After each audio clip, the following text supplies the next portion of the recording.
Hello, good morning, good afternoon, and good evening, everyone. You must be thinking about why am I wishing in different timelines of the day. We have many people joined us from the different part of the world. So hello will not be sufficient for everyone to greet. So a very warm welcome to today's webinar presented by Culturelligence and Parmonia. On behalf of Culturelligence team, me, Tejashvi, I would like to thank you all for joining us today for a very interesting topic, which is organizational culture and you, how to support your wellness no matter your culture. Before we begin, I would like to give you all briefing of Culturelligence and Parmonia. Culturelligence is an agile HR transformation company founded with an intent to drive transformation in organizations, individuals, and management students. We offer consulting and coaching services as well as organize agile HR training, workshops, and certification programs. And Parmonia is an Argentina-based company, a partner of Culturelligence and Agile People Loves. Laura Oralna is the founder of Parmonia, and we have her gracious presence here. The company offers project and change management services, management consulting, and Agile People Ops training. Now, I would like to call our director, Ms. Lakshmi Churauri, to introduce you to our dear guest and speaker of the day, Amber Peterson. Over to you, ma'am. Thank you, Tejasvi. So a very, very warm welcome to each one of you. Thank you for taking out the time to join this wonderful webinar. Of course, there will be, a lot of learning will be out here. And I'm happy to have Amber over here. She is going to be the speaker for today. She serves as a consulting partner for Permi and Peterson Associates. Now that's for the world, right? The introduction to the world. But for me, she is my trusted friend, mentor, and thank you so much, Amber, for everything, okay?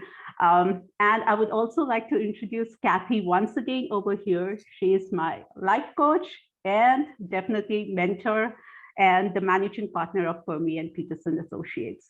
So with no further delay, Amber, please go ahead and introduce yourself, and the floor is all yours. Thank you. Thank you so much for hosting me today, for Culturelligence and Parmonia, hosting us here once again.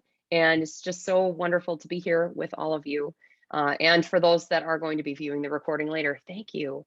So thank you for that beautiful introduction as well, Lakshmi. As she said, my name is Amber. You're gonna learn really quickly that I love to engage folks. So please be active in the chat, show your beautiful faces when you can.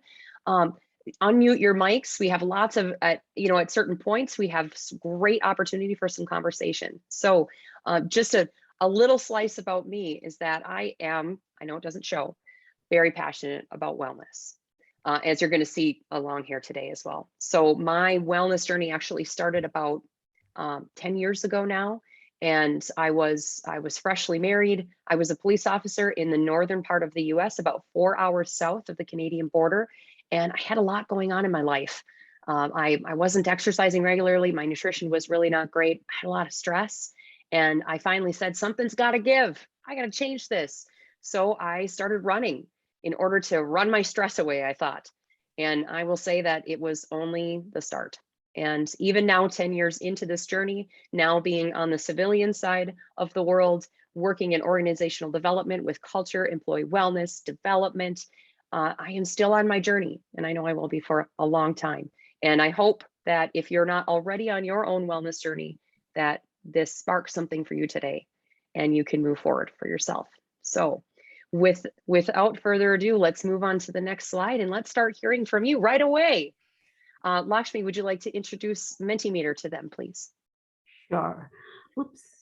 So all of you, right, if you are on your laptop, you can just go ahead and open this website, www.menti.com. If you are on phone, you can again do it with a web browser, or you can go ahead, download the app of Menti. And once you're out there, right, you just have to press this code 16793135. And we invite you to go ahead and mention which country you're coming in from today, okay? And while that is happening, while you all are popping up your country name out there, Amber would go ahead and invite at least two of you to go ahead and introduce yourselves, like your name, your job, role, and what drew you to this session. Okay, so Yes, please. let me go ahead and present. Excellent. We'll start seeing where everybody's coming in from. And like I said, for those maybe that didn't hear me in the beginning, I am not afraid to call on people. So those who have not spoken yet, so please, a few people, unmute your mics, your name, your role. What drew you to the session today?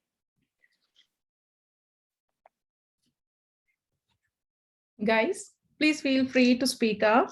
We have a wonderful speaker over here today with us, and she loves speaking, and she loves listening to you as well. So please go ahead and speak up. Diana, please, I see a hand up. Hello, my name is Diana. I'm currently in South Africa, Cape Town. I'm a PO intern at Culturelligence. I just started yesterday, by the way. So this is just me trying to learn more about organizational culture and what our company does. And members of our company have recommended this webinar to me. So yes, that's why I'm here. Wonderful. Thank you, Diana, and welcome. Welcome to Culturelligence, by the way. That's exciting, just starting yesterday. This is a beautiful way to start the journey, and I appreciate you spending your time starting it with me. So thank you. I see, yeah, I see people coming in from India. I know we've already heard from a few of you, but is there someone else who would speak up, say your name, your role, why you're here today?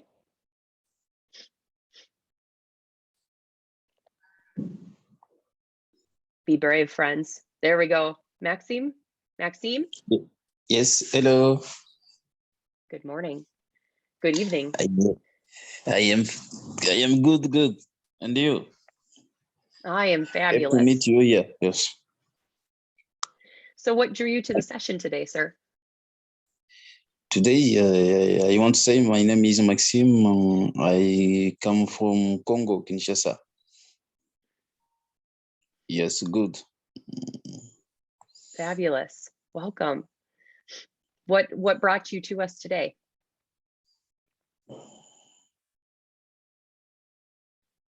Or maybe I can say, why are you here? Why would this be interesting for you? I am here because I want to learn many things. Yes. It's a beautiful reason to be here. Well, we're all gonna learn together. So good thing. Yes, good. Thanks. Yes. Thank you very much. All right. Thanks Thank for you. my couple folks. Thank you. Thank you, Maxime and Diana, for introducing yourselves. And it looks like, oh, we have just Hong Kong too. Oh, interesting. We have a lot of people from around the world. Thank you so much, folks, for joining us. All right, Lakshmi, I think we're ready. Okay. We're ready to keep on going. So make sure you keep watching because keep adding too, because we're going to come back to Mentimeter soon. All right. So you might be thinking, all right, we got a little bit of description about today. What is it actually about? What are we going to hear about from Amber today? And maybe Lakshmi piping up, maybe Kathy piping up. We'll see what we can get for some more voices as well. And you. First, I recognize that organizational culture and or employee wellness might be new to you. So we're going to hit both of those topics and get some definitions around them, get some more content and a deeper understanding. And then you see the intersection and why it matters. So the intersection between culture and wellness, we're going to spend some good time there and drill down into where the individual person, you, fit in, as well as some tips on boosting your own wellness, no matter what culture you're coming from. We will have some Q&A time at the end. If you have questions as we go, though, please feel free to put them in the chat. My moderators, my folks, if you could keep an eye on the chat for me, I would appreciate that. And let me know if there's a question that's burning that needs to be answered right now, because we'll pause and we'll answer it. Thank you. Amber. Yeah. Perfect. And know that there will be some time at the end. Yes. Okay. Excellent. So first, I want to stop and say, I want to acknowledge my own reality, that I realize I'm coming in from the US.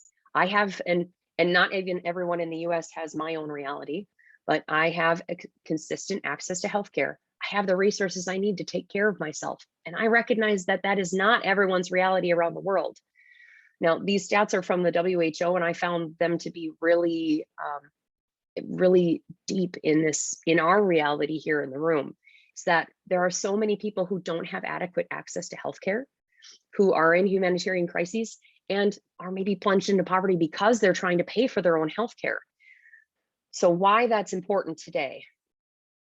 Hop us to the next one there, please, Lakshmi. So today, the root of what we're talking about is self-care. And that is why it's so important today to recognize that we are all in some different places around the world. So think of wellness as a large ship. Sometimes when we're driving the ship, we have to make huge course corrections because there's the iceberg ahead, right? We get a really bad diagnosis, something happens to us, we get a bad injury or illness, and we have to really course correct. But most of the time, it's little pieces. It's little course corrections, little things we're doing on a day-to-day basis to help us get to our destination well. And so that's why we're talking about self-care. And that's going to wrap into the employee wellness piece. So a few more stats that I loved, again, from the WHO coming on in, and why it's so important thinking about people and where they are in the world right now, and why self-care is important. Let's link these two. People around the world spend an average of 1 hour a year, a whole year, in front of a healthcare provider versus 8,700 hours a year performing self-care. That's huge. We need to give people the resources and tools in order to do self-care well and recognize in themselves when and how they need that. So why do people choose self-care? They choose it because it's convenient, it's confidential, the cost, they're avoiding stigma and discrimination, all very important reasons. And that's why, again, we want to boost the self-care. And self-care means an increase in your emotional resilience and well-being. That's huge, my friends. So I am curious, again, I'm going to engage a few folks. So I'm thinking back to the map and where, actually, if you could pop us back for a second there, Lakshmi. I'm thinking back to the map and where everybody's tuning in from today. And I'm curious if someone from South Africa would share with us, what does self-care and wellness look like in your country? How is that perceived, personally or in an organization?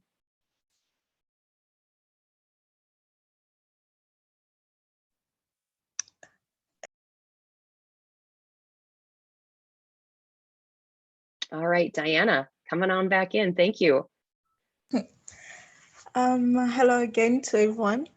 I think self-care in South Africa, given our history, is perceived very differently, depending on where you live and which ethnicity you're from. Because South Africa has a very big history of division because of apartheid. I feel like most people know that. So in some part of South Africa, you will see that people really have more access to resources and take into account their self-care, and they're able to go to the gym. They are able to have like restaurants that sell healthy foods. They're able to go on walk and it's safe areas. And from some other people, because of the history of the country, live in very crowded area, and it's very difficult. You'll find it very difficult for them to have self-care sessions because they live in very crowded area. They're not able to have a walk or jog safely, or they just simply don't have time for that. So it's very interesting because you have a very big contrast. So you have both sides. You have a side where people can really take care of themselves. They're very, very good habits. When you walk around in the morning, you'll see people jogging. And you have the other side where people cannot really take care of themselves because of their situation. So it's a very interesting in South Africa, I would say. Very different for each and every person. Yes, Amber, we have one more person saying here in the chat she have shared, Asa Kundvi. She is also from South Africa. She shares as personally, self-care is a vacation or some time off to yourself to improve oneself. Mm-hmm. Mm-hmm. And I one more we understand all. have. Yeah. Oh, thank you. One more we have. I think it's more of having balanced lifestyle, meaning taking enough time to recharge from work by doing outdoor activities, gym, solo date to coffee. Thank you. Yeah. And I appreciate your comments. And Diana, I appreciate you sharing the reality that South Africa faces and apartheid coming into that and the division, what people have access to or not. And depending on time, I'm going to guess that financial needs are involved in that too. If I need to work 16 hours a day, then maybe I don't have a lot of time for self-care because maybe that's what I need to do to support my family. So I really appreciate you speaking up. Thank you. Where we're going to dive in a little bit deeper to self-care and more opportunities to share. So we're ready, Lakshmi. Let's go on in. So today, here's what I see for us. We have two big topics to talk about first, so that we get a really great foundation and we can keep moving forward to discuss how this affects us and where we all fit in the mix. And that's organizational culture and employee wellness. We are going to talk about then how the individuals come in, right? And that magic in the middle that can happen.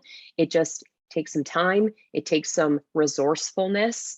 Diana had mentioned that. Thank you again. And it's we got some learning to do. It's going to be great, folks. So let's go ahead. And I want to hear from you again. Mentimeter. I told you I'm going to be engaging you today. So Mentimeter, please. The code is there, and I'm asking, what does organizational culture mean to you? That's where we're going to start right now, organizational culture. And by the way, if Mentimeter is, you're not able to access it for one reason or another, there's a technology glitch, no worries, throw some answers in the chat too. We have some folks watching. So what does organizational culture mean to you? We'll give you a moment to do that.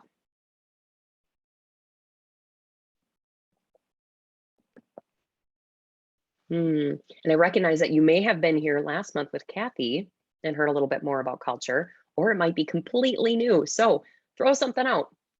Any thoughts?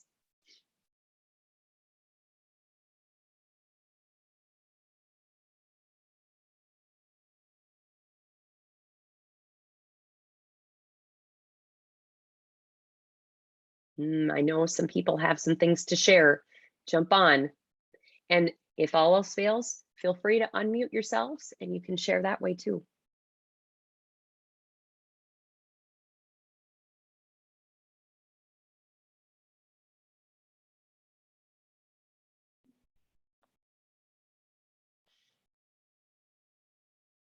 Ooh, work environment, the way we do things, personalities of employees, team, our values, norms. Yes, yes. Keep adding in how things work. Absolutely. Values, the way we interact. Ooh, this is good.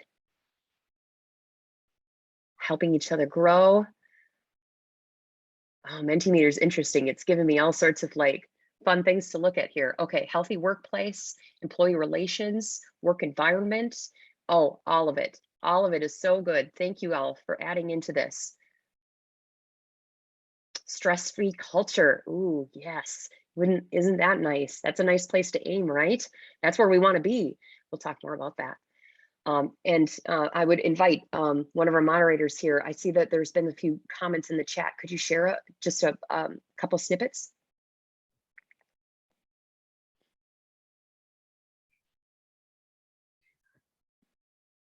Yes, they say organizational culture would be the practices, formal and informal, in the place of work, and organization functions and behaves.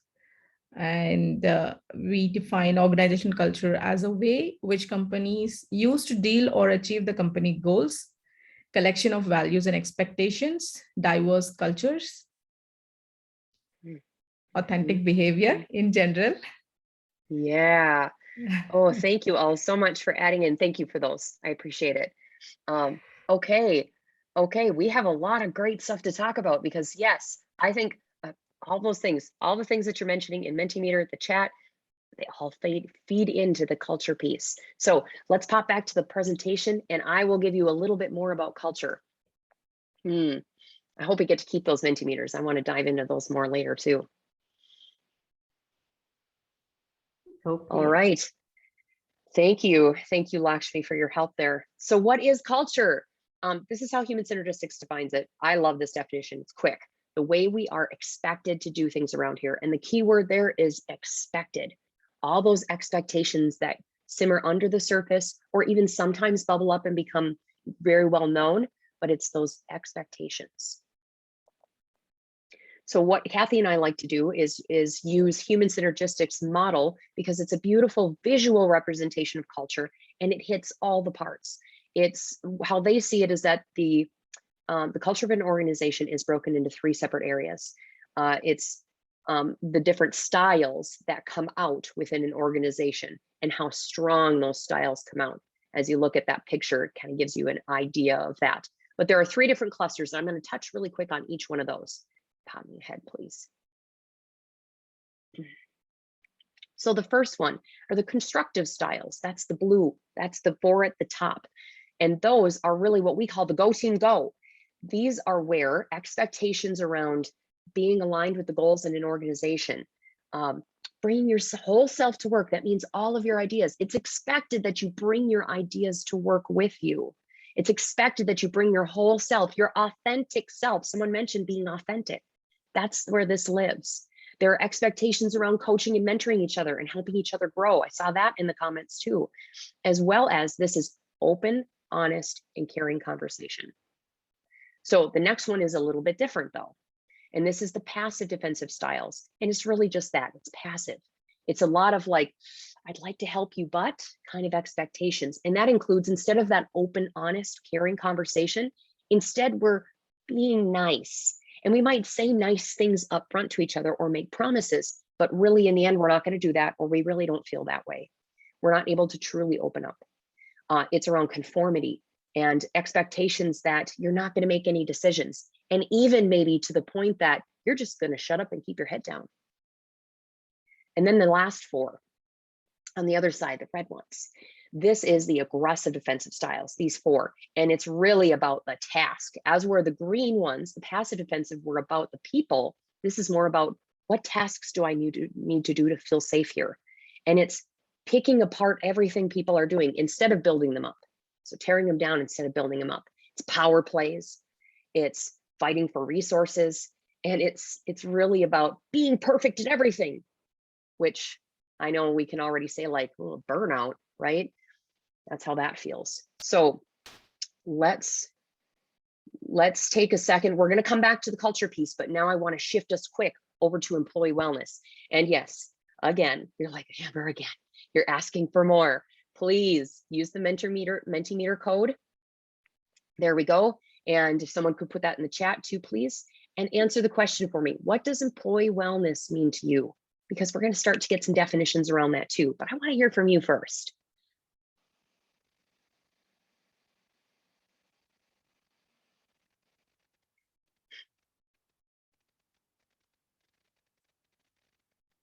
And again, like last time, if it's easiest to unmute yourself and add, or if you'd like to add to the chat, those are both available, both open.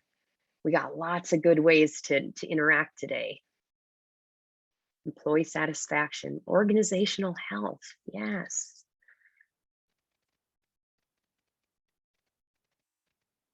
The person that put in organizational health, I'm wondering if you would unmute for a second, talk just a little more about that.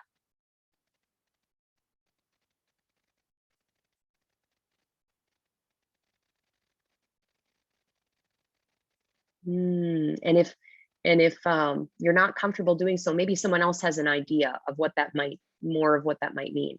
Someone would unmute themselves and talk a little bit about organizational health and how that relates.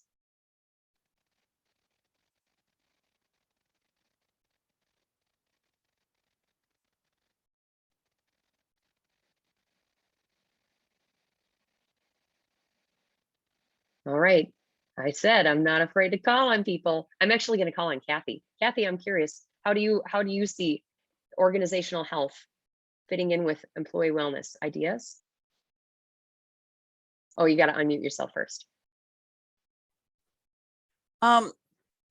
Yeah, I think for me, it is a combination of both what the employee brings to work. In other words, if I bring myself as healthy as I can, but at the same time, it's how does the organization help me stay healthy? And in terms of organizationally reducing my stress or giving me the benefits that I need or the flexibility I need to take care of myself and things like that. That's what I think about. Thank you. I appreciate you adding in. Yes, yes, yes, yes. And I see there's some comments coming in too. So Yes. really quick, just a couple of these that really caught my eye on the Mentimeter, and then I'd like to hear the comments. I see mental, physical, emotional, productivity, company support, kind of what Kathy was talking about in there too. Satisfaction with your job, physical health, motivation. Ooh, you guys are good. We're going to have some good conversations. So if a couple of the comments, please. Yes, a set of predefined behavior and set of rules that is relevant in an organization that the employees are expected to follow means the work-life balance you are able to strike due to the help of company, employees' mental and physical health. And it centers around the employee and creating tools, resources to ensure that employees' health is good. So it could be physically, emotionally, or psychologically. This tends to be facilitated by the organization. Health in workplace and health of employees, work-life balance with goals to reach. Employee wellness to me has to do with how employees adapt to the pressure and also completion of tasks, irregardless of how heavy the work can be. Employers should ensure that employees avoid burnout and stress as possible. Yes. Okay. Thank you so much for those. There is so much great fodder happening here, and I love hearing this. You guys are on point. You guys are on point. Kathy, you had something to add? Yeah, one thing I wanted to add when I said it goes to your overlap. I've seen organizations that have in the United States wonderful employee wellness programs, but people don't take advantage of it. And so I think it's a both and. Yes. Yes. And then I would also add to that, you wonder what's happening in the culture that people are not taking advantage of these programs. Good point. So, yes. and you may be wondering, like, what would that even look like if an organization had an employee wellness program? And in some places around the world, it's only considered to be healthcare services, providing healthcare services. But what we're going to see is that it's not just that. So thank you so much for adding into the Mentimeter and the comments. Let's keep on going. And I will give you a few definitions that we can keep working from as we go. All right, first, let's talk about wellness in the Big Scape, because it's big, right? There's a lot of pieces. As people were putting into the Mentimeter, oh my goodness, there's so many aspects of this, right? These are some of my favorite definitions. That wellness is a lifelong process of making decisions to live a more balanced and meaningful life. Lifelong decisions. So not just every once in a while, right? It's an active process. We have to be active players in this game, that of being aware of and making choices towards a more successful existence, and that it's complete physical, mental, and social well-being. And this is the real kicker right here. Not merely the absence of disease or infirmity. It is so much more than that. All right. Let's keep going. So these are some of my favorite models. And if you're looking for wellness models, all you need to do is go on what we would call the Google machine on the interwebs and type in wellness models. And it's going to pop up a lot of great options for you. My favorites: Princeton, the National Wellness Institute, which I think is based here in the US, but they claim to be worldwide. And then SAMHSA, which I will share. They are the Substance Abuse and Mental Health Services Administration here in the US. So think helping people specifically who are struggling with substance abuse and mental health. Now, I'm curious if one or two people would unmute and tell me, what do these models have in common? Just take a quick look at them. What do they have in common? Someone new, perhaps, who hasn't spoken.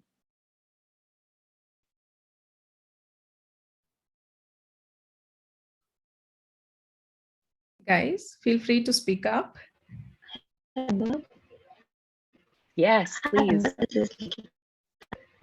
So there's emotional element in all these models. there is intellectual in all these models.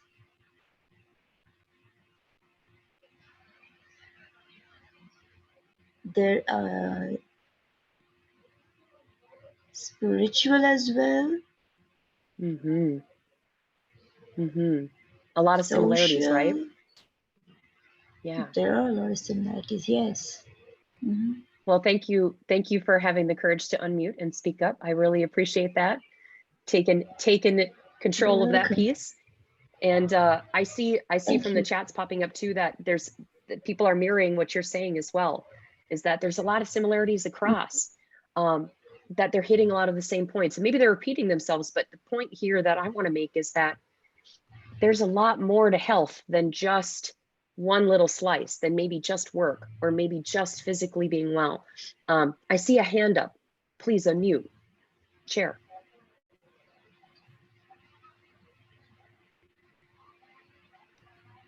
Dino, you can speak up. Mm-hmm. You have raised your hand. Can you hear me? Yes, we can hear you now. Okay. Just to add on what Lakita was saying, I would say in terms of a lot of components being common, that actually points out to the fact that all of these things have to be in perfect balance in order to incorporate a fully well individual in terms of functioning to their utmost maximum level. Mm-hmm. Beautiful. Thank you for sharing that. Yes, we need to live balanced lives, right? And that's not just feeling like you're doing great at work. That's not just feeling like things at home are well, or my body feels good. It's all of it together. And as it was pointed out, you know, there's a lot of these similarities across because it's whole wellness. All right, let's talk about a few definitions though, drill down and talk about some occupational wellness, maybe workplace wellness, employee wellness. They all mean about the same thing. Some of my favorite definitions. It's about getting personal satisfaction and enrichment from your work and your hobbies too. Interesting. Fulfillment from your work and study, contributing meaningfully and expanding your skills and strengths. So not staying static. We keep growing. That's part of our wellness.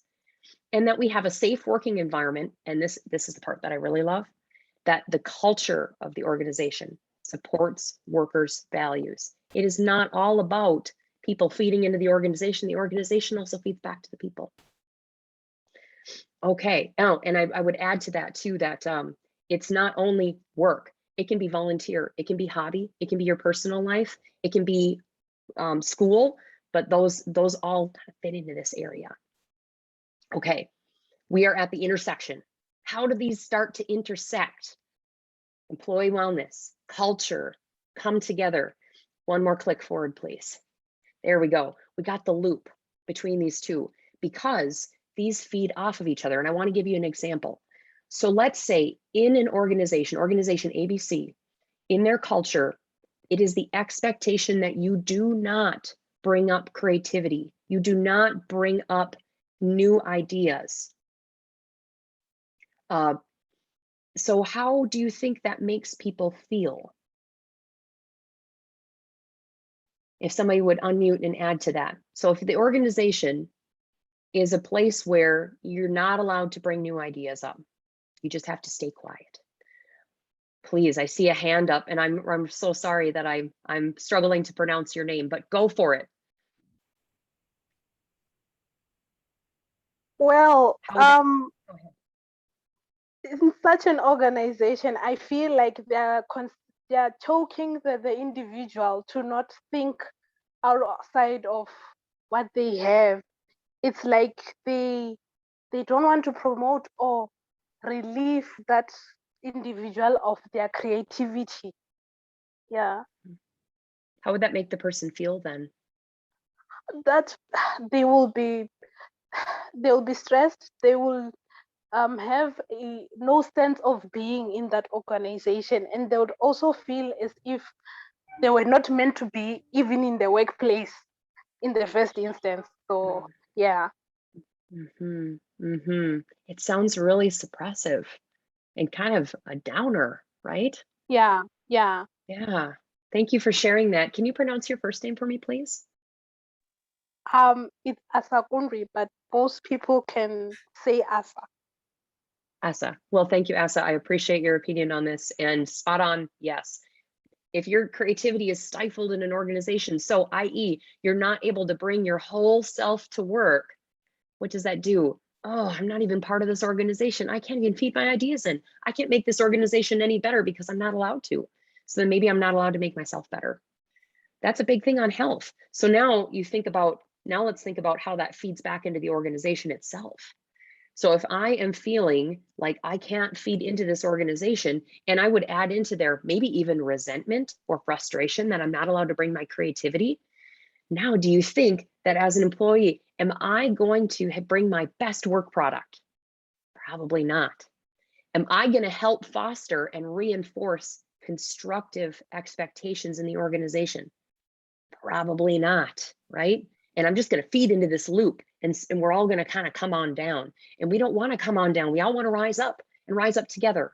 So organizational culture, employee wellness, they affect each other so much. And I think what organizations sometimes lose sight of is that taking care of their people in many good ways, like even simply fostering creativity and encouraging that, can really bring everyone up. We'll keep going there though. So one more click forward for me, please. So what actually happens here? What happens in that middle ground when we start to bring the individual in? Let's talk. Let's go. Let's keep going.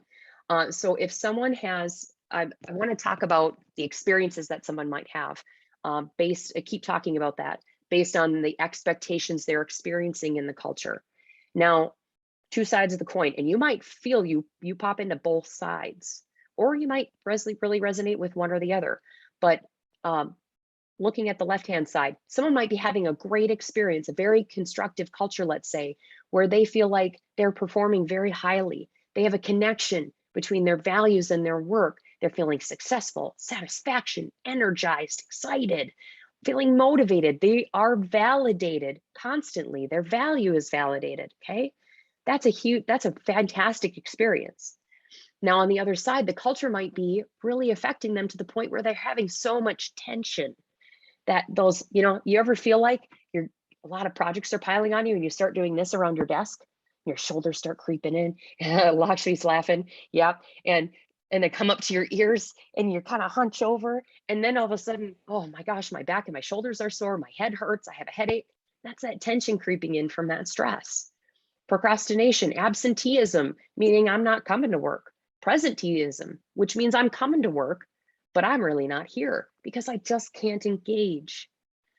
Feeling like I'm out of alignment or devalued constantly. Like from that previous example, if I was in an organization that didn't foster my creativity, I'd feel pretty devalued, unmotivated, no creativity, defeated. And this is a big one. The priority shifts from helping the organization to only protecting myself. And that really takes away from all that we can do together. So thinking about this and where you might land, ask yourselves, how are you showing up in your organization? And are you satisfied with how you're showing up? Because we do own part of this. The culture owns part, but the culture is only made up of a group of people. The culture is people and how their thoughts and beliefs and how they form into expectations around each other. And we all have a part to play in that. But it's really how are we showing up and how do we feel about that? Okay, let's keep going. Again, I want to hear from you.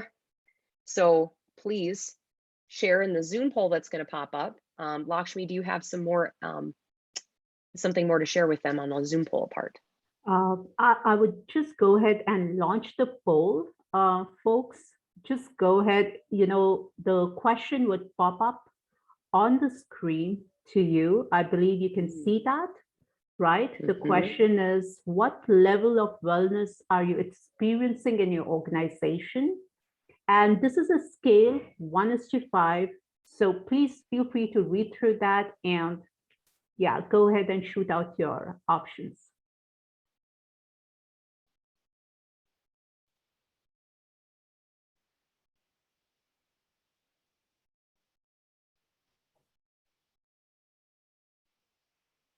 We'll give you another minute to do that, I think. And Yeah. then let's pop up the results and take a look at those together. Mhm.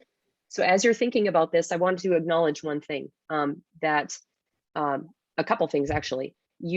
As you're thinking about this in this question in, your wellness in your organization, if you're not working right now, think about the one that you were just passed in. If you've never had an organization that you're a part of, think about maybe the environment that you were in last, the school environment, the study environment. Think about that instead. And I also, the other part of this acknowledgement while we're waiting for people's answers is that I recognize that not all of us are in an office. So think about, even if you're working from home, this still has a part that plays in your life. And I would say even more, it's interesting what's coming out these days based on the work from home type life now versus being inside an organization and the differences that people are feeling there. Oh, working from home. I'm guessing working from home is the worst. Oh, it can be challenging, right? Kathy and I both, we have home offices. We mostly work from home. They can be a blessing in many ways, and maybe a lot of distractions, internet issues. Yes, it is. Yeah. Then going on discussing upon the internet issues, there are many distractions that happens, mainly if you have kids that are really small. Yes. Mainly it happens with them. Whenever we have to attend a main meeting or a very important thing which is going on right now, only at that particular time we get the most of out of that distractions towards us. So it is the ongoing thing every day we face. That is the only thing which we have. But elsewhere, I would really say that the work from home option, the virtual working is really helping out for me, especially when I comparatively say with others, because I have the small kids in my house to manage them as well. So it is very happy for me. I feel very good to work virtually, and the time whenever I feel free, I work on. Whenever I feel good, I work, and whenever I feel a bit low, I take rest for some time again and join. But it doesn't happen in the offline work, right? So I feel that yes, it is helpful for me. There are few people who says that no, it is not at all good. We would like to go back to office. Especially we have one more. My husband is also working from home. He's waiting for the offices to start again, and he want to jump into his office right now, because it's been almost 1.5 years he's been working from home. So it's quite distracting for him whenever. But although he's even happier than quite before, because he's able to spend time with the kids as well previously and than comparatively. So even like we can say it's either a 50-50 or 50 or 50-50 or 75 or 30% like that. But okay, in some means it is okay whenever it's fine, we feel good. Yes, we are giving our time to our family as well, and we are spending time to kids. And yes, sometimes when it's really important and that particular, if we are getting distracted, that means a lot. There comes a problem. Right. I completely agree. I resonate with a lot of that. So thank you so much for sharing your experience too in this. And I'm watching the chat and I feel like there's experiences across the board, which now, if you can see the poll results coming on up, it looks like people are having a variety of experiences too. Yes. Very few. They say work from home is really challenging and tiring, and the fact the office hours don't apply. So work keeps on going, ongoing. Keeps on going. So, yes. And go ahead, you Kathy. say challenges. Yes, yes, Kathy. So I would like to say, so I've been working from home actually for over 30 years. And I also had younger kids, as well in my home for a long time. Now, here's a couple of things I've learned for me that I would just pass on about working from home. And I know it's not always possible, but the one thing I learned is about putting some boundaries around your workspace. Because even if you put a screen or a blanket over your computer, all right, so that you don't see it, all right, you're not looking at your desk. I literally close my door at the end of the day. I have a little office. I close the door and I don't go in because that is my off work time. And that was really important, especially when my daughter was younger too, is to teach her about what was workspace and what was not workspace. The other thing is, had to give myself breaks, just like you would do at work, so that you can come out and talk to your family and they know when you're coming out. Okay. All right. And so, yeah, but you know, otherwise, I mean, they'll come into your office anyway, and then they're on Zoom with you, right? I mean, that's been on Yes. national TV in the US. You know, they call it kid bombing on a Zoom meeting, you know. So it's okay. People understand that. But for you, for me, I found that putting some specific physical reminders that the work is closed, you know, work is closed, okay, is helpful. And thank you for that, Kathy, because based on some of the comments in the chat, I think that's really important, is to build ourselves some boundaries. And that might be, and I know this is maybe the scary part, but sometimes it's building better boundaries with people too.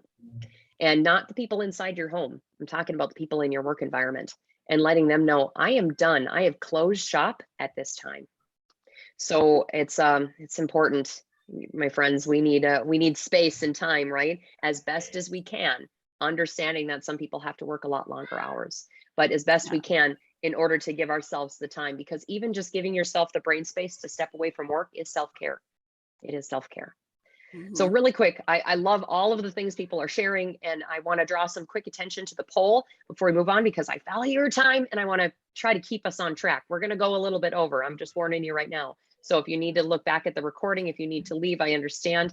Please stay with us if you can, because the tips are coming up really quick. So quick looking at the poll though, I see that we have a big balance kind of in the middle, that a lot of people are like, I kind of feel satisfied, but sometimes I'm stressed out by my work, and I feel like that's that middle ground of like, hey, I don't know, I could take it or leave it. And some people saying like, most days, you know, I actually feel pretty good, feel fairly fulfilled, wonderful. And even into that, feel completely satisfied. Now for my folks that are tuning in that are saying, oh my gosh, I am completely unsatisfied, I'm stressed, I'm burned out, I'm going to have some tips for you.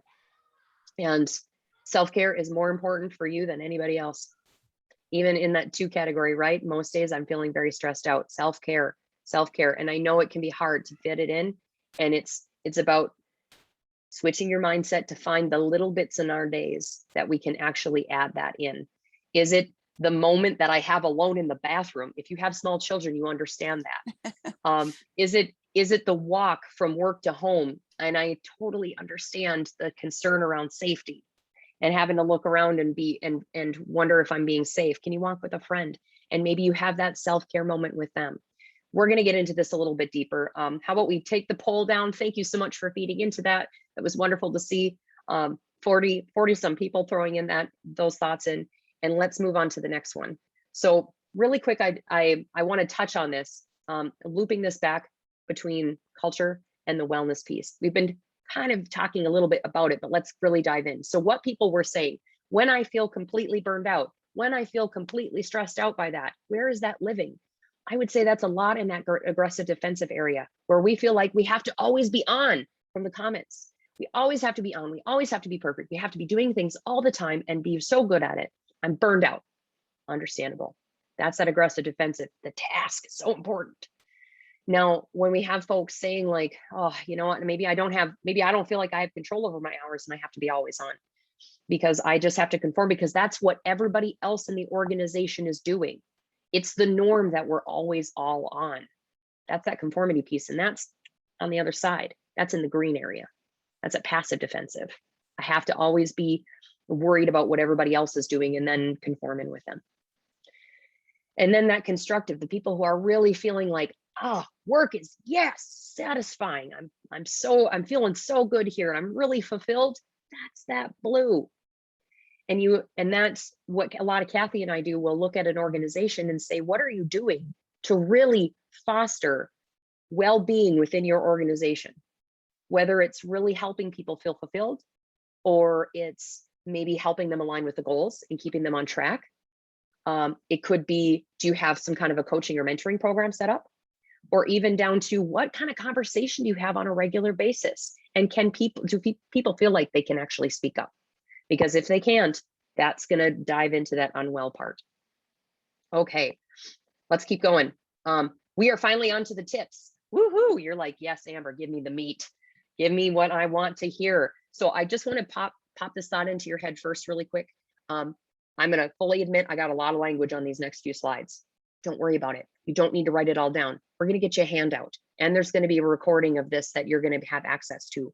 So you will have everything you need in very short order. Jot down just a couple things if it really resonates with you, but don't worry about writing it all, okay? All right, let's do it. So wellness tips. How can you be well no matter what culture you're in? I see it 3 different ways. Organizationally, the big scheme, down to your group and who you're interacting with, and then you as the person. Not all of this will apply for you. You may not be able to do all of these things, and that's okay, because maybe now is not the right time. Or maybe it won't be the right time ever, but you can find other things that will work for you. So these are just ideas. Take that. All right, let's talk about the organization first.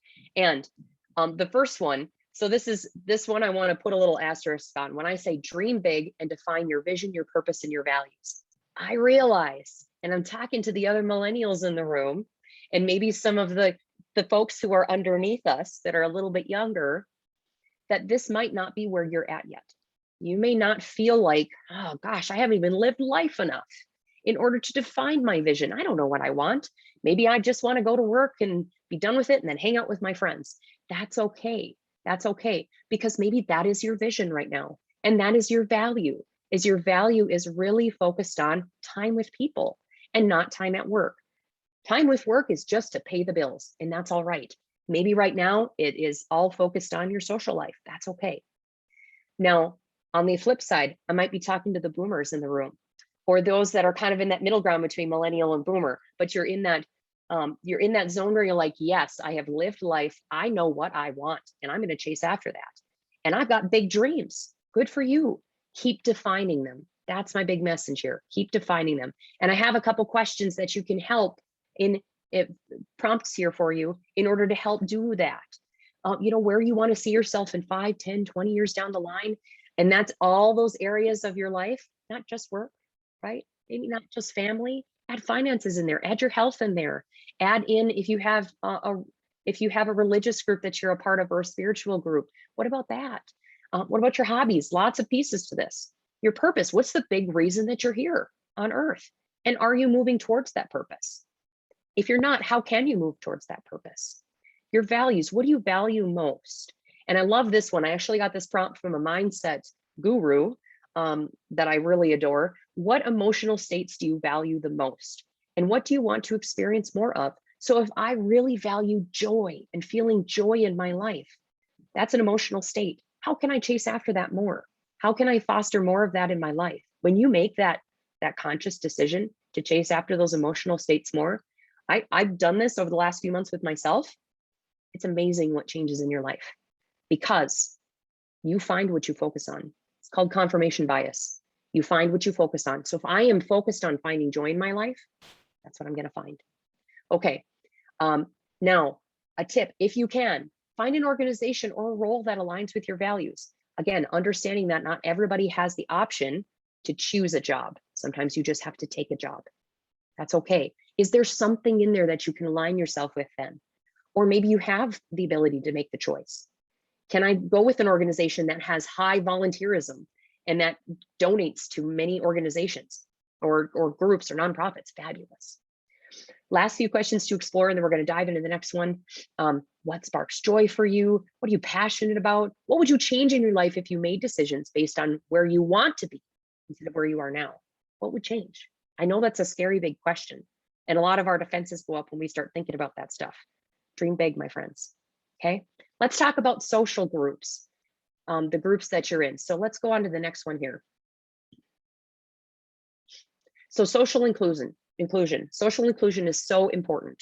And the reason being is that it is time and time again in different studies, Martin Seligman, Sean Anker, these are folks that are in positive psychology, that world. Actually, Martin Seligman actually coined that term, positive psychology. They have done many studies that show it's the social inclusion that determines our happiness at the end of the day. So who are we surrounding ourselves with in and out of work? Are they bringing you up or are they tearing you down?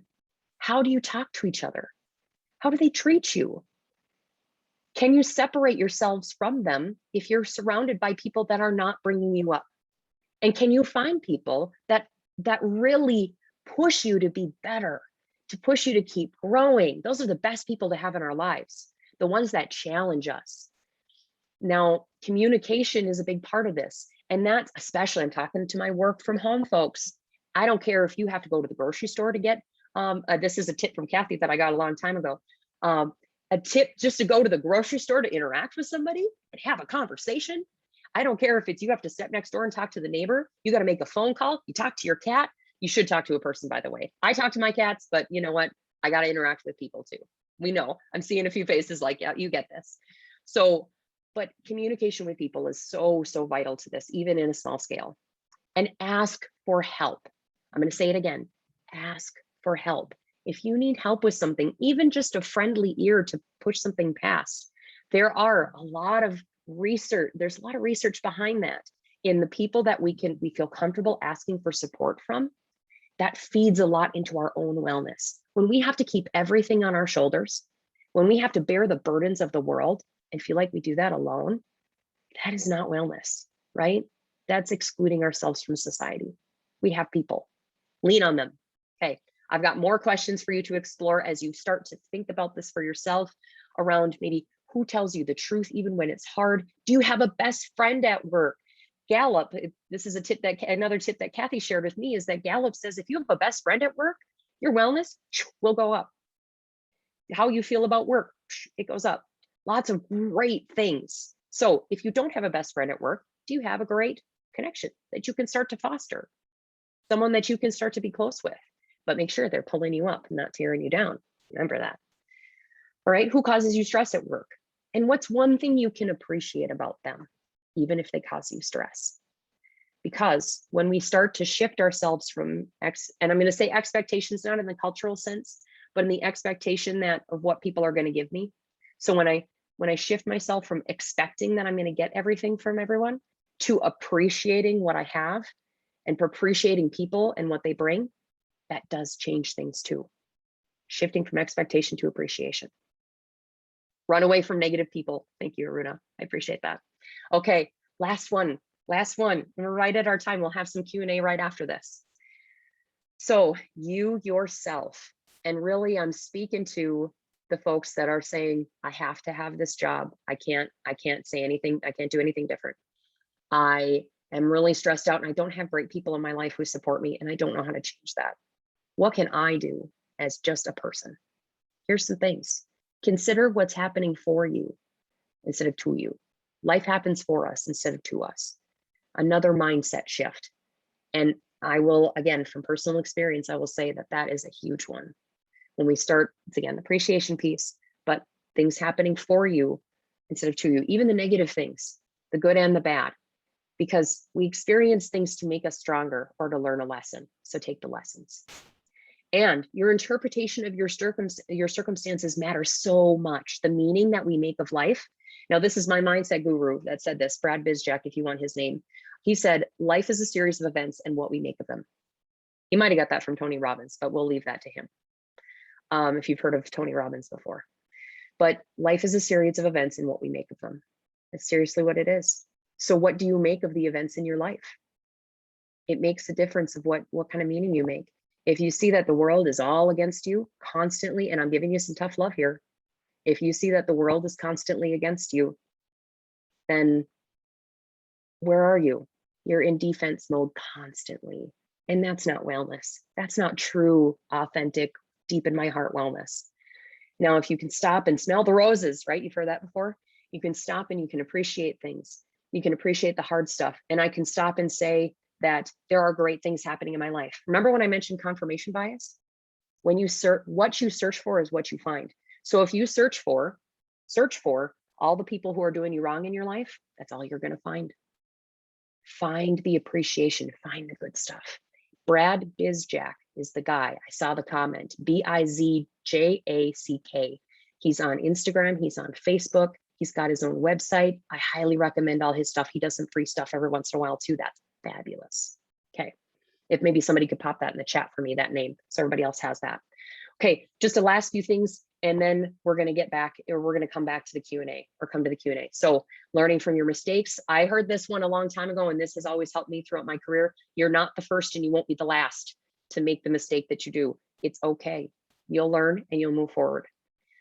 Intentional movement and stretching in and out of work, breathing exercises. These are things that we can stop and say, in my job, maybe I can take 10 seconds to take one deep breath and get myself centered and remember where I'm at. Look at my surroundings. That will help you get centered. That's one small thing you can do as an individual. Self-care. Do you have some time, or can you lean on your family to say, can I just go soak in the tub for a few minutes? Can I go take a hot shower? Can I go and just look out the window in some peace and quiet for just 5 minutes?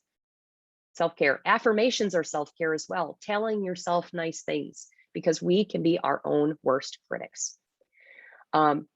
Last couple things, meditation and mindfulness. This may not be all new for you in places of the world. It's very new for us, I would say, in the US, a lot of it in a grand scheme. Personal development, there's a lot of great free stuff out there, whether you go to your local library, you loan a book from a friend, you find stuff online.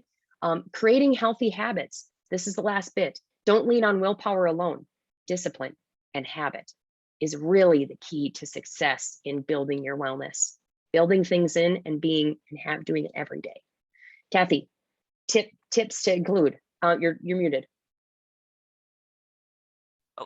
Okay, so one of my mentors had once said to me when I was in previous to starting my own business, when I was in a job that I hated, she said, you may not get what you want, but you will always get what you expect. And so it's really about mindful. It is about what is your mindset. This is my expectation. This is what I will live with. But the big question about courage comes into, and if it's possible to ask for what you want, and you may not get it, but if you expect, you will always get what you expect. Let's put it that way. So one of the other things is I would encourage you, and I recognize this is not always possible, but if there is an opportunity and you can see an opportunity to make a change, make a move in a situation in which you're not flourishing in an organization, I would say do it. I mean, in the United States right now, we have something called that Harvard calls the Great Resignation.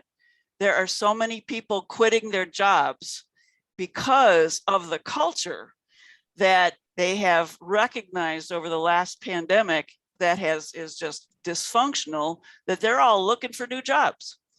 And so, I would say that if you have the opportunity, sometimes it takes a lot of courage to make a leap, but I would highly encourage it. Yes. Thank you so much for sharing that. You will always find what you expect. Your expectations will be fulfilled. So what are you expecting and what are you looking for? Tough love, and know that it's all out of care. Yep. Okay. So 2 last things that I've got for you. If you want to pop us forward, Lakshmi, I have, as an influencer in your organization, what can you do for other people to help them be more well? And I'm going to give you one tool before we wrap up for the day and then have questions. So as an influencer, what can you do? Maybe you're in HR, maybe you're a leader, maybe you're an informal leader. You matter too. Okay. And what you do matters too. Help shift the focus of the culture to health in any way that you can. Maybe that's reminding people, hey, how does this decision affect people, and who have we included in this decision? Maybe it is, can we share these organizational goals across and with everybody instead of just in our little leadership group? It might even be helping start a wellness program or coaching. If you ever need help in an organization, look in your area. I actually did some Google searching before we came together, and I found places, South America, South Africa, India, companies that will come to you and help you build a wellness program for your employees, more than just healthcare. All right. Spark curiosity and foster innovation in other employees. How can you do that, right? You drive activities around their values and interests. You get to know them and you find out what they're interested in, and then you help them spark joy. You can do that. I know you can. Help staff persist through difficulties. This is how we build. We're helping people at their bottom level and we're helping them come up. But we have to do that with a good mind. And share and model your own wellness. You never know who you're going to inspire by just sharing that I went out for a walk. I meditated a little bit. I read a good book. I treated myself well. You never know who you're going to inspire. And the last few things here. One click forward, please. Agile has a part to play, around the world, okay? And I'm going to call out Lakshmi here. I took this from her. These are all tips from her.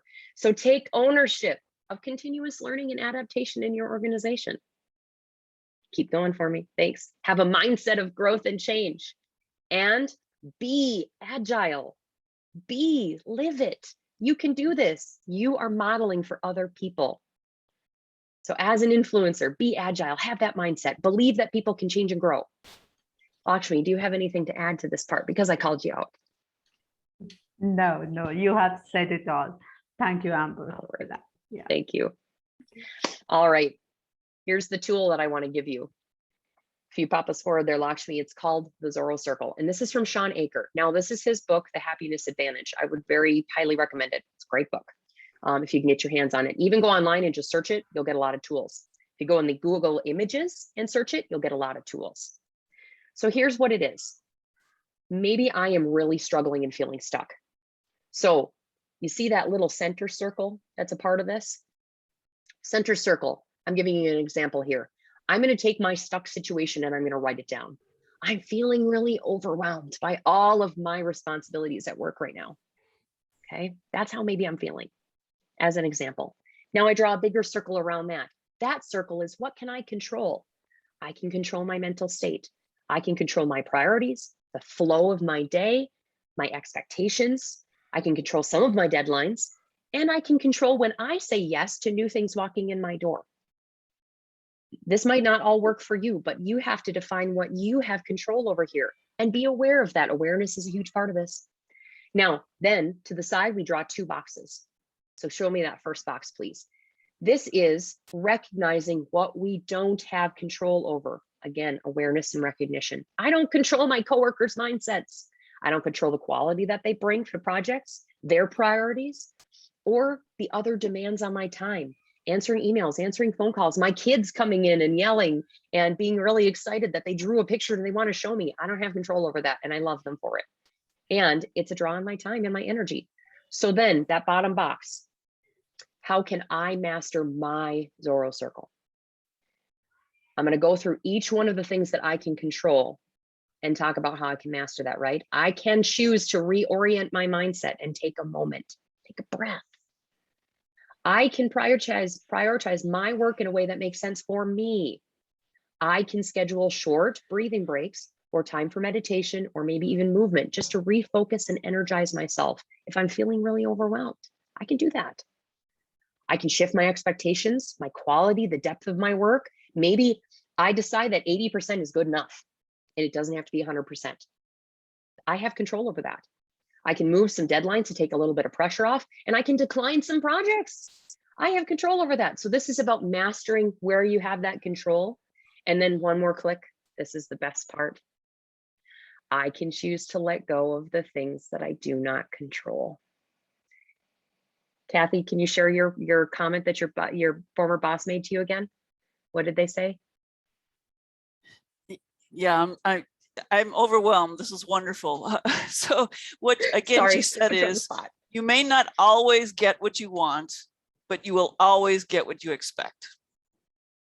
So if let go of the things that you cannot control, let go of those expectations that you can control them because you can't, and that's okay. Focus on where you have control in your life. Okay, this is the stuck tool. Maybe I'm even feeling just a little bit stuck, or I'm feeling big stuck. This is the tool. So last bit for you, and then you're going to stop hearing from me, and I want to hear a little more from you. Remember, I love this phrase. It's one of our working partners that says this: change is inevitable, growth is optional. Change is inevitable, growth is optional.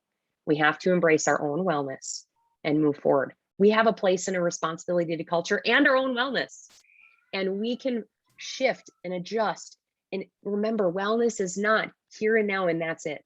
It is a lifelong journey, and it takes time to build. So give yourself some grace there too, okay? Discipline and focus is going to help you get there at the end of the day. And you can take this into your own hands, even if it's just a moment to shift your mindset, to appreciate something, or take a breath. You can do this. Thank you so much for being here with me today. This has been so fabulous to hear from all of you and the folks that unmuted, were courageous unmuted and added their 2 cents into the mix. Questions. One last slide. If you pop us forward there, Lakshmi, please. What questions do you have? Reactions to today's discussion? Anything that energizes or excites you as a part of this? Or maybe that you're still wondering about?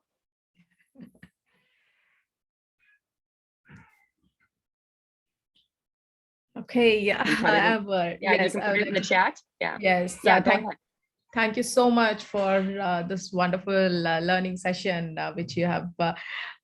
We are really insightful, and we would like to go ahead and take all the questions now. Guys, please feel free to ask questions. You can feel free to unmute yourself and ask. And if you're not comfortable doing that, you can pop up your questions in the chat box. I would like to take that and present it to Amber.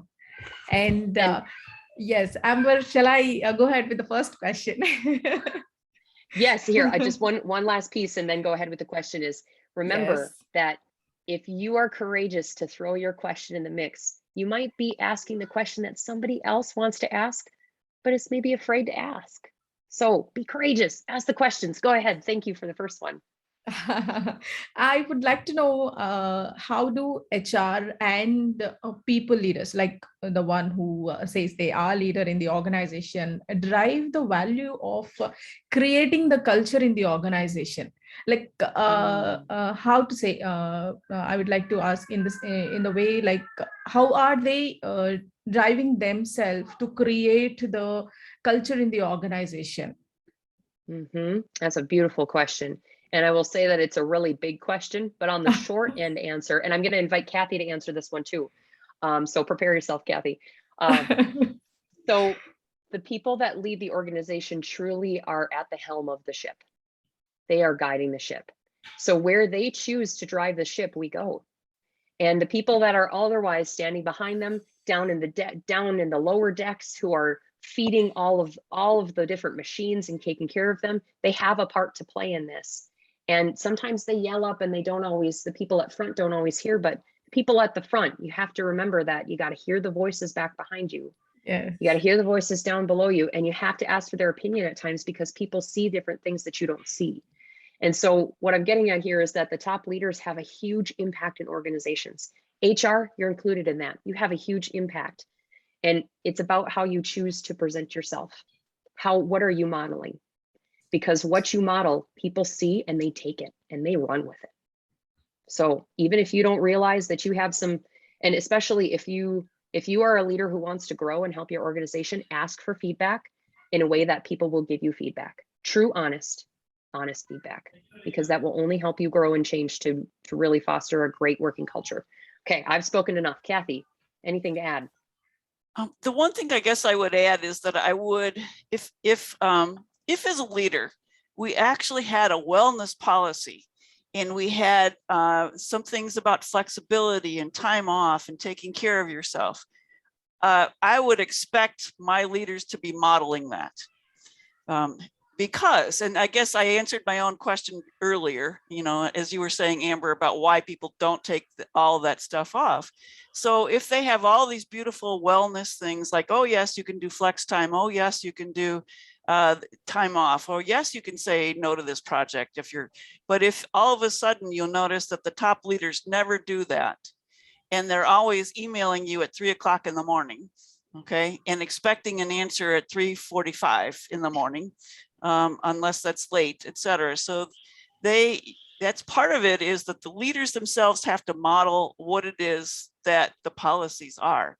So if you do, for instance, look for an organization that you want to work for and they have this beautiful benefits wellness policy, and then you talk to somebody there and they don't have that experience, it's probably because the leaders are not modeling those policies. Yes, thank you so much. And if I could add to that, one last bit, If I'm a leader in an organization and I feel like I have to answer emails at 3 a.m. because I have no time otherwise to answer these emails and I just have to get it done. Why are we settling for this kind of culture? Why are we settling for those expectations? You are a leader within your organization. It is within your power to change the expectations. And you can change those expectations and say, everybody, you are off starting at 6 p.m. No more, no emails. I do not see one email coming in. I do not send one email out because this is what we do here. We foster wellness. So that's me getting all hyper, but thank you for that question. Let's throw another one out.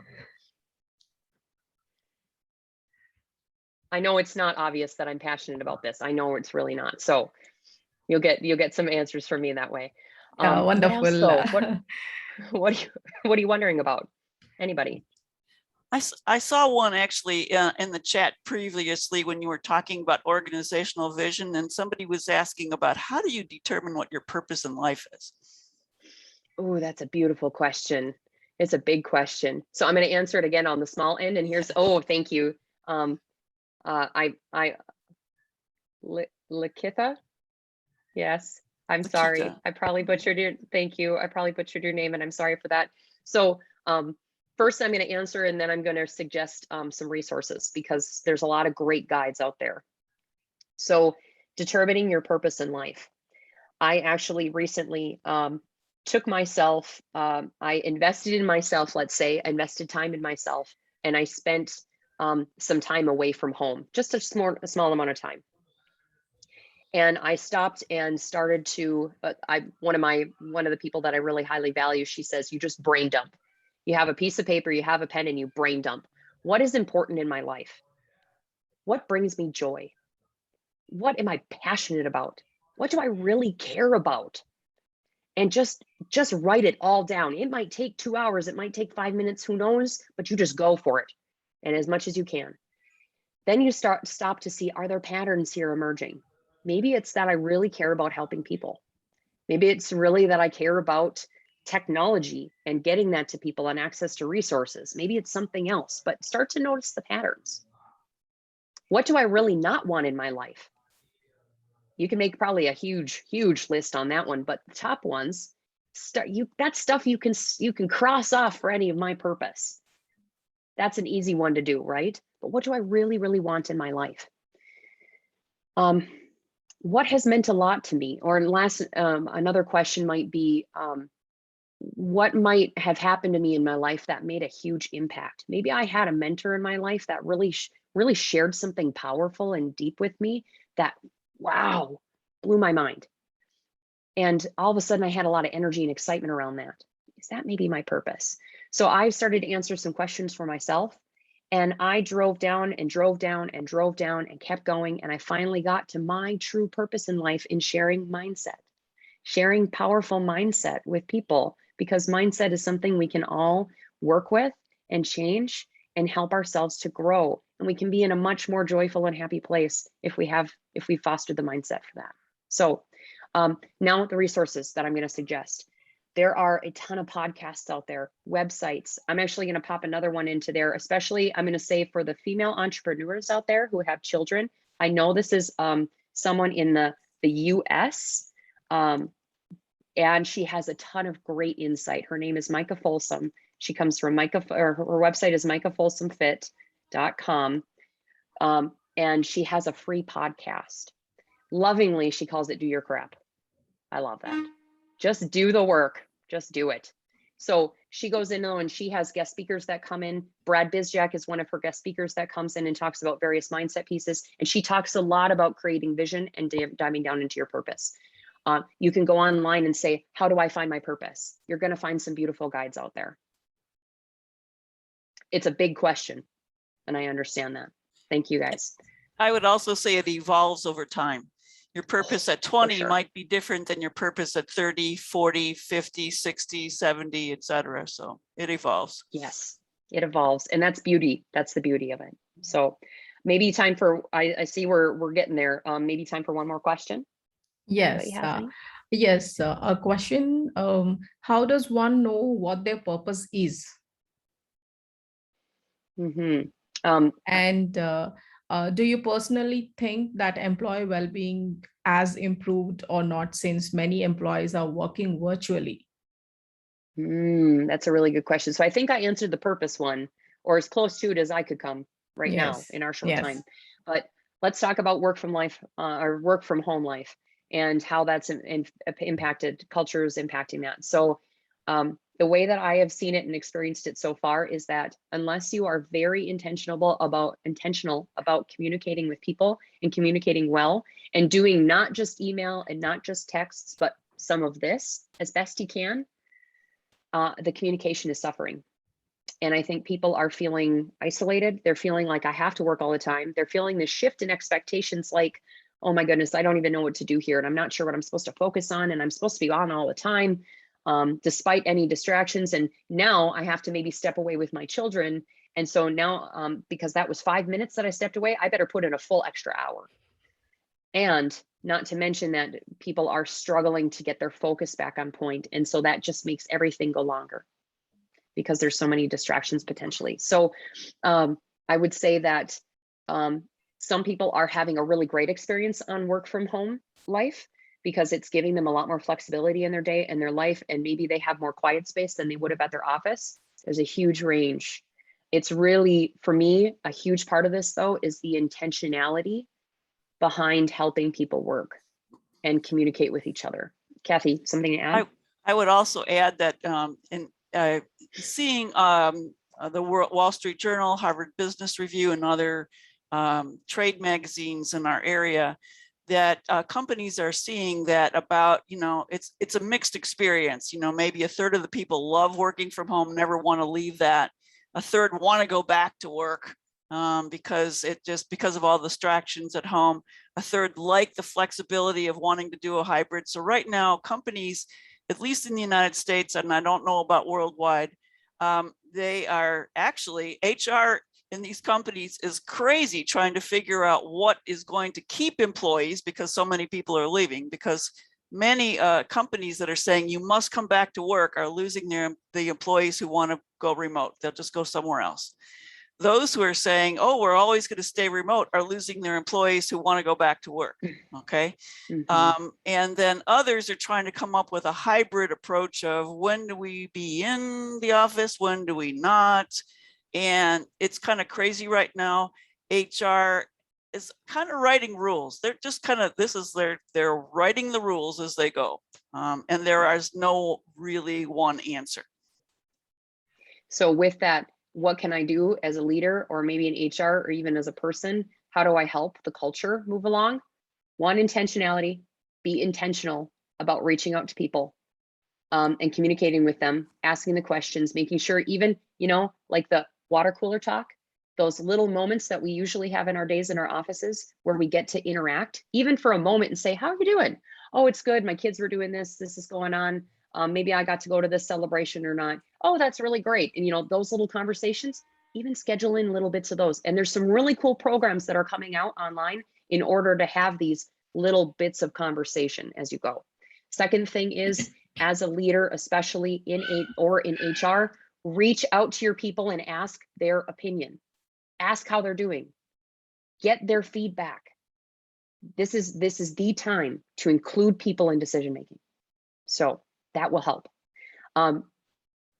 Quick, I want to just, for anybody earlier on, WHO is the World Health Organization, in case I forgot to mention that. I think I forgot to mention that. So they are a great resource. I see Lakshmi has those up for us. They're a great resource. If you've heard of the app called Calm, they are a fabulous resource on their website and the app itself, because they have great short meditations. I actually found a guide with a ton of questions for employee wellness, which was really cool to see. You can find that on their website. The National Wellness Institute is another great one. Do some searching. It's all good. So I think we're probably at our time today. And before I hand it back to my beautiful hosts for today, I would like to ask one last thing of you all. Enter one word into the chat. How are you feeling right now? One word, or one word about an intention you have going forward. How are you feeling, or an intention you have going forward? Please put it in.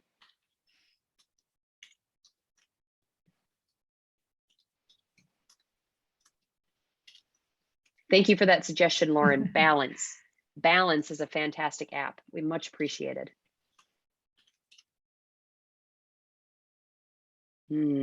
Yeah, if you've got 2 words, that's okay. Even 3, 4, I'm okay with that.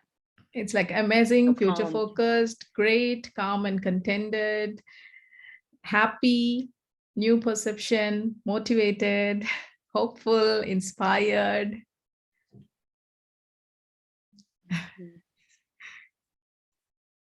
Wonderful. Thank you all.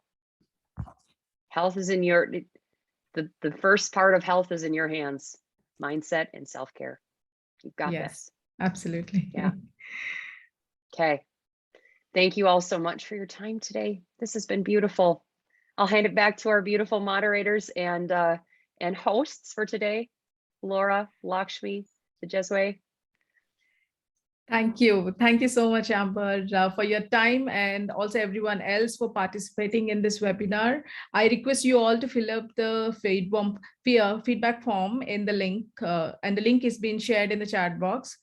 And please fill it with your honest feedbacks. And also this will be used to send the certificates to make sure you're not missing that. So please fill it correctly. And now I would like to invite our Lakshmi ma'am, co-founder and director at Culturelligence, to give the word of thanks. Okay, thanks, Tejasvi. Thank you, Amber. Thank you, Kathy, for all that, for this entire session being so insightful and answering to people's questions. Thank you so much. And I would invite Laura also to speak, but then thanks both of you. And Laura and I, at least, we would be hoping that let's do yet another session, maybe starting of next year, considering that November and December is coming. It's like Thanksgiving, then Christmas and all of that. But hopefully, the audience will see you both again next year and learn a lot from both of you. So thank you so very much, Amber and Kathy. Okay, thank you, ma'am. And on behalf of Culturelligence team, we all thank you all for joining us today, and hope you all have enjoyed it, and hope you all enjoy the rest of the day as well. We keep having these webinars once or twice every month. So if you find today's session very useful, stay tuned with us, and we have many more coming up in future. Please, if you have any questions, you can always ask them by using our channel, our social media sites, and you can also mail us at transform@culturelligence.com.